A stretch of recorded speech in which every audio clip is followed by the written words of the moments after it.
കർത്താവേ, ജീവിതം കൈവിട്ട് പോകുമ്പോൾ ഉടമ്പടി മാത്രമല്ലേ ഉള്ളൂ. കാര്യം ഉടമ്പടി മാത്രമാണ് നോട്ട് ബൈ മെറിറ്റ് വർക്ക് ചെയ്യുന്നത്.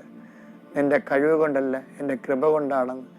ആ വാഗ്ദാനത്തിൻ്റെ വാതിലാണ് കർത്താവ് എന്നേ. എല്ലാ മനുഷ്യരുടെയും എല്ലാ വാതിലും അടയുമ്പോൾ വാഗ്ദാനം നിൻ്റെ വാതിലെ, നിൻ്റെ കഴിവ് കൊണ്ടല്ല എൻ്റെ കൃപ കൊണ്ടാണെന്ന് പറയുന്ന വാതിൽ കൃപയുടെ വാതിലാണ്. നീ യേശുക്രിസ്തുവിനെ തുറന്നു വെച്ച മാതാവിൻ്റെ മധ്യസ്ഥത്തിലെ യേശുവിനോടുകൂടി തുറന്നു വെച്ച വാതിൽ, അനുഗ്രഹത്തിൻ്റെ ആശ്വാസത്തിൻ്റെ വാതിൽ എല്ലാവർക്കും തുറന്നു വിടണം കർത്താവ്. തീ കത്തുമ്പോൾ അതിൽ വെന്തുരുകി പോകുമെന്ന് ഓർക്കുമ്പോൾ പെട്ടെന്ന് രക്ഷപ്പെടാനുള്ള ഒരു എമർജൻസി എക്സിറ്റാണ് പരിശുദ്ധ അമ്മ എന്ന് എന്നോട് എത്രയോ പ്രാവശ്യം ഈശോ നീ പറഞ്ഞിരിക്കുന്നു. അതെ, നിൻ്റെ അടുത്ത് വരാൻ അധികാരം ഒരു യോഗ്യതയുമില്ലെങ്കിലും, ഒരു യോഗ്യതയുമില്ലാതിരിക്കുന്ന സമയത്തും നിൻ്റെ അടുത്ത് വരാൻ ഞങ്ങൾക്കുള്ള യോഗ്യത നീ ഞങ്ങൾക്ക് നൽകിയ അമ്മ തന്നെയാണ്. അമ്മ എമർജൻസി എക്സിറ്റാണ്.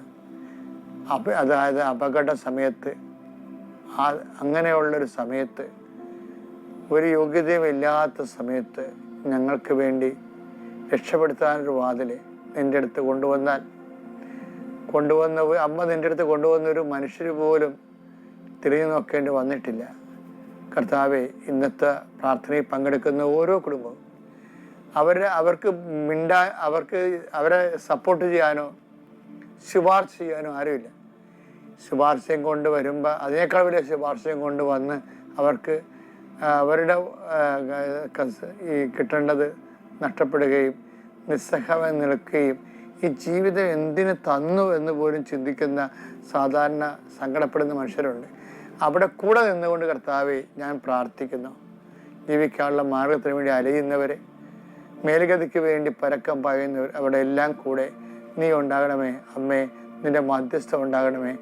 എൻ്റെ കർത്താവെ, ഇന്ന് ഈ കാര്യങ്ങളെല്ലാം ചെയ്തും കണ്ടും കേട്ടും ചെയ്ത് തീർത്ത് അവരാശ്വാസത്തോടെ മടങ്ങി വരാൻ കണ്ണുനീരോടെ അവർ വിതക്കുന്നു. ജയഘോഷത്തോടെ കൊയ്തക്കറ്റയുമായി തിരിച്ചു വരുന്നത് അങ്ങനെ വാഗ്ദാനമാണെങ്കിൽ ഈ പ്രാർത്ഥന കേൾക്കുന്നവർ ഇന്ന് രാത്രി സന്തോഷം തിരിച്ചു വരാൻ ഇടയാക്കണമേ. നിത്യം പിതാവും പുത്രനും പരിശുദ്ധാത്മാവും ആമേൻ.